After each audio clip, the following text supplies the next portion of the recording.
Many cities have art districts where one comes to enjoy the scenery, add art to their collection, enjoy the festivities, and more.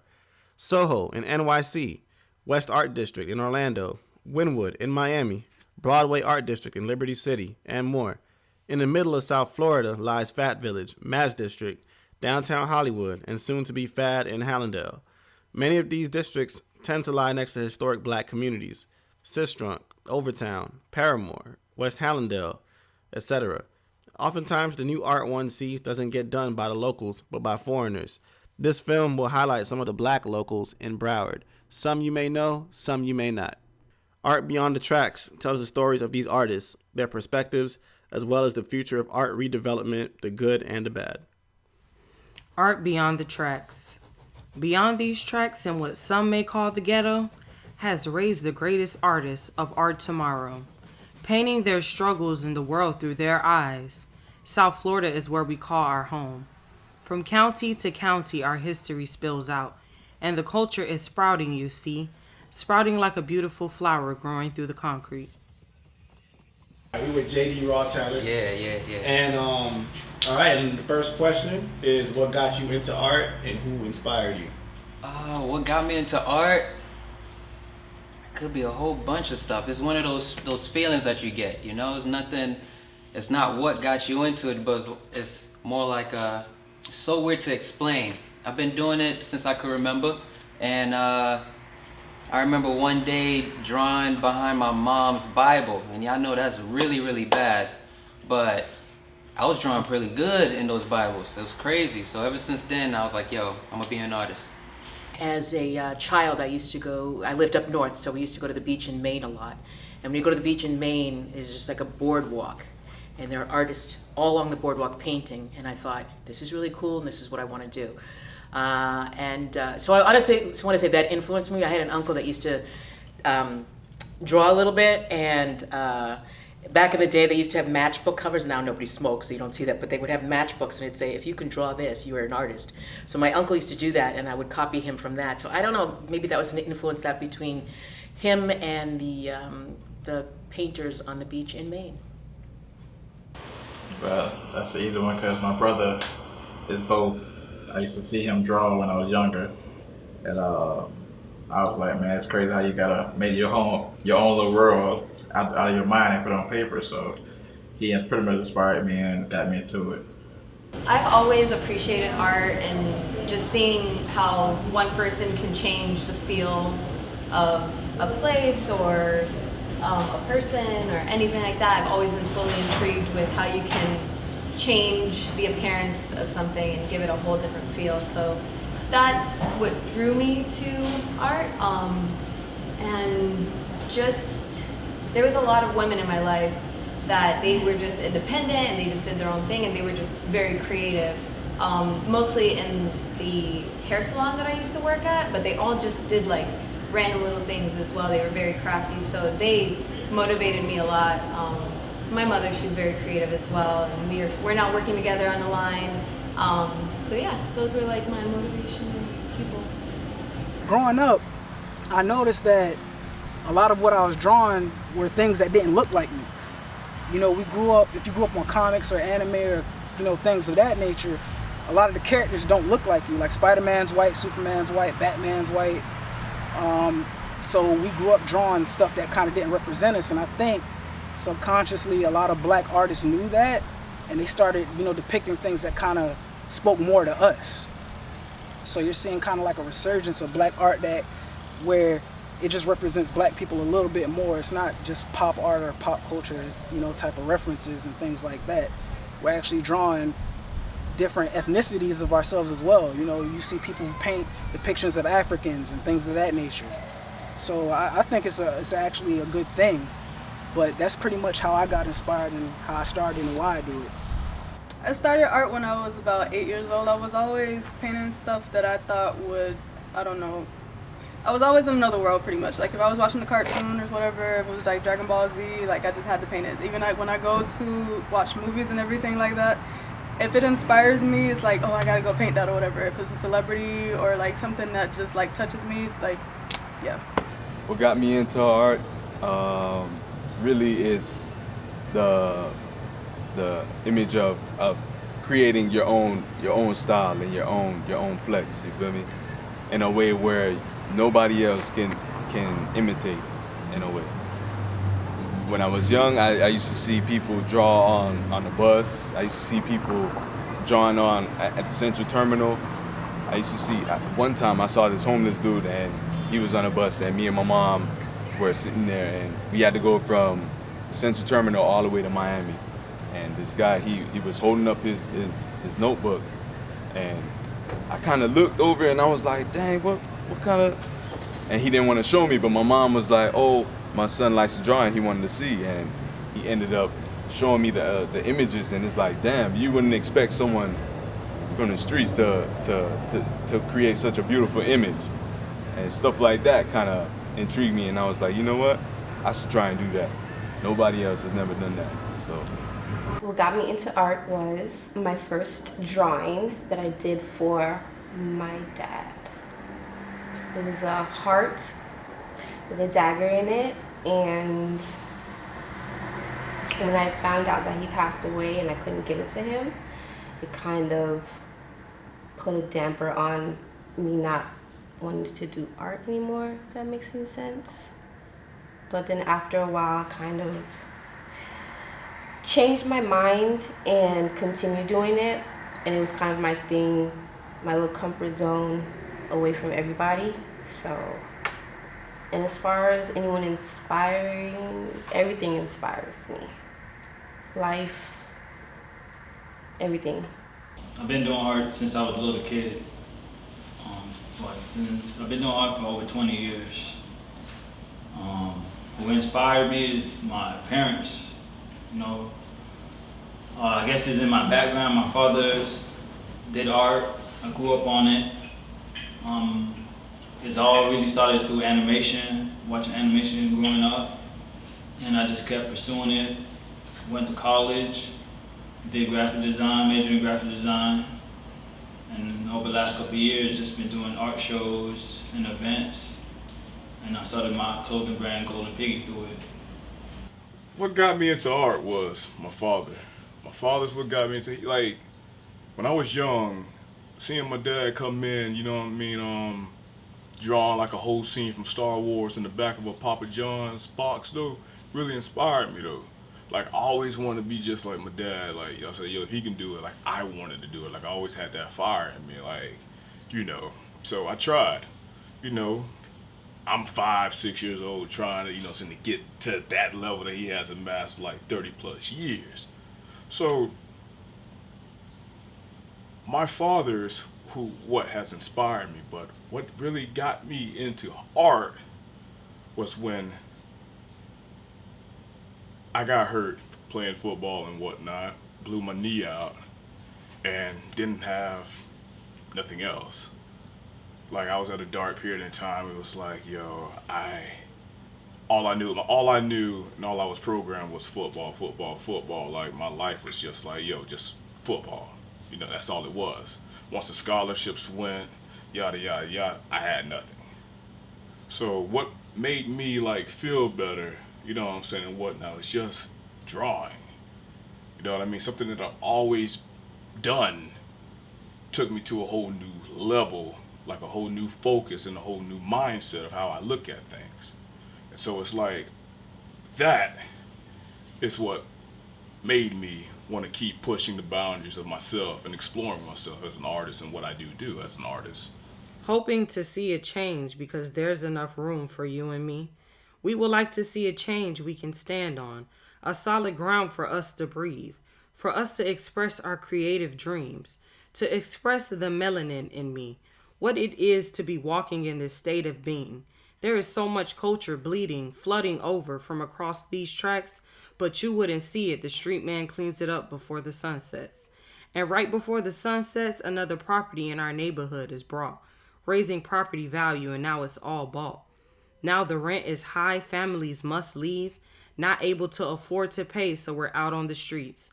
Break down and rebuild our community, add property value and not even include me. That's the murder the rich wrote on gentrification.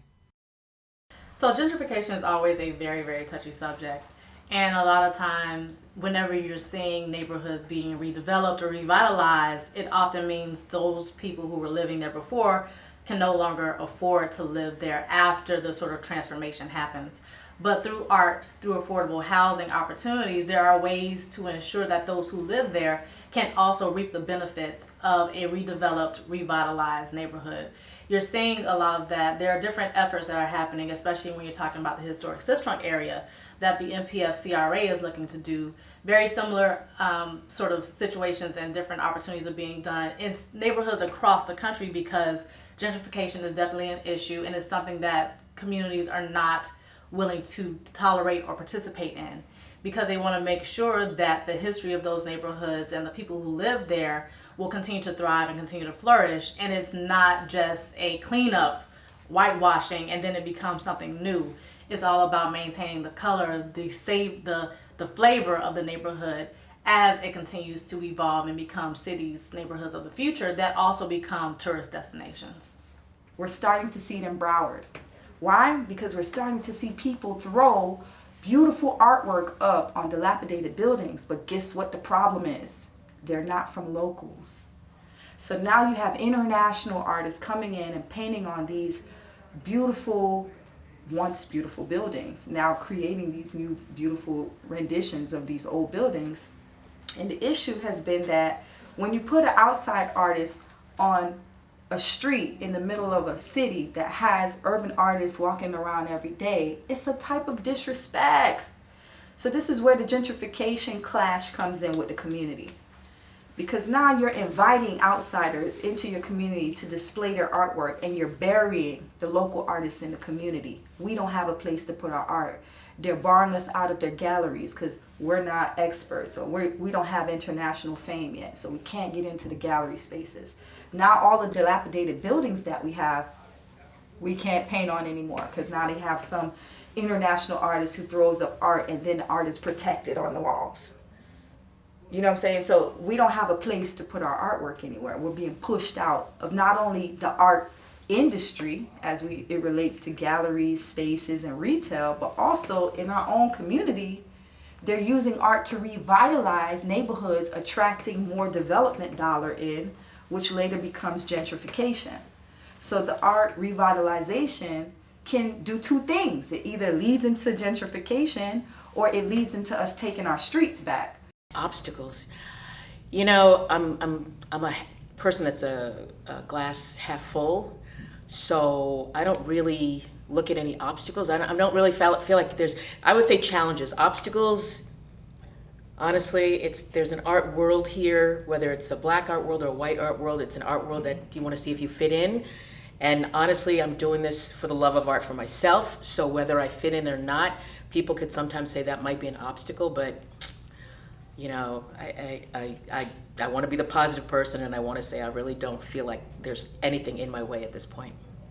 Obstacle I face is pretty much opportunity. Dealing with just having to deal with different people and the wants and needs and stuff that they want versus the stuff that you like to produce. I like to produce a lot of black art, dealing with our culture and our people, and they want something that's universal, that's catering to both sides. So that's pretty much the major obstacle I deal with as artists. Obstacles, well, for one, not just being black but being a female, most people don't they'll try to take advantage of you because you're either soft-spoken or nice. Well, at least me, being young, they think you don't have common sense. They'll take advantage of you financially, oh, if y'all like it, then I'll buy it from you, but you gotta paint it first. So it's mostly just being firm and just just sticking to your guns. I'm still learning though. It's just being black, period. It's hard for us to be tattoo artists or any type of artist. Cause you got people say, oh, tattooing is a white man industry. You ever heard, you know what I'm saying? My thing is, what makes this white person different than me? You feel me? That's something that people in their mind, they box themselves. I don't work around some of the best fucking tattoo artists in the world.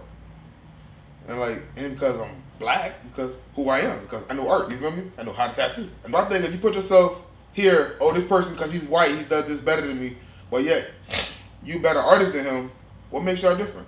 Art has no color.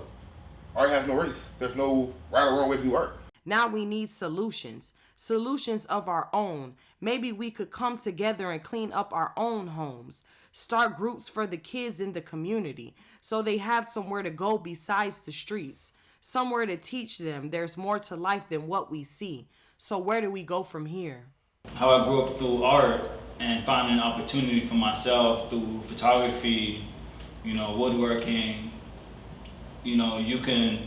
I feel you can use that as a stepping stone to get into different things. And I feel you have to teach the kids that. So, like I said, different things from, woodworking could lead you to a different broad range to architecture, to engineering. And it starts from feeding the kids the information at a young age and giving opportunity. If the people want it, make it happen. It's not waiting for someone else to come through and make it happen for you.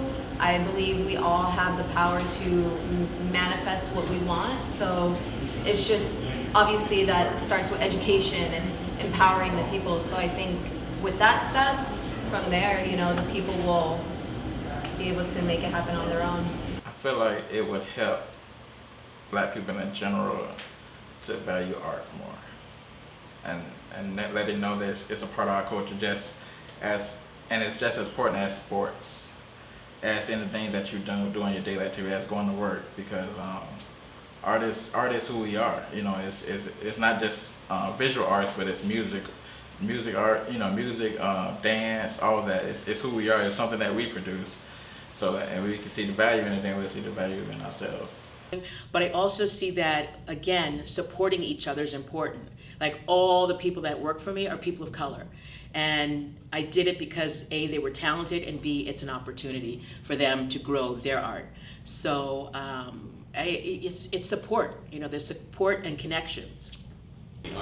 Well, if that's the case, I feel like Broward County could look a lot better with art. Like, certain places that I visited, they have these big, beautiful statues, and I feel like in order for people to feel good, even the Black community, we gotta put like beautiful art around everywhere, murals, beautiful statues of women looking all cool and stuff. Where have I gone that, like, you go downtown and all of a sudden you see these big, crazy, like Denver, Colorado, they got this big, huge bear on the side of this building and for no reason, but it looks so nice. Like, I feel like if we took care of the community as we would want it to look, like, it'll be dope. Like, I think that's the reason why I feel like gentrification of what they're doing, like that type of thing with the art, is making the places look really good. But if you want to stick around, you better keep doing your art or sell yourself something. Just us, just encouraging each other to push more, networking more, which I'm trying to do, just better communication and everything, and just people, like you said earlier, like in the better parts, like in the higher parts of the political aspects of Broward, they just reach out to younger people and tell them that, art matters, because in a lot of schools they make it so, like, there's so many schools and like people in power trying to take art out of schools, which is terrible. I think that just messes with your psyche. Like, it's like a relaxing type of thing. Like, even not just painting, like, music and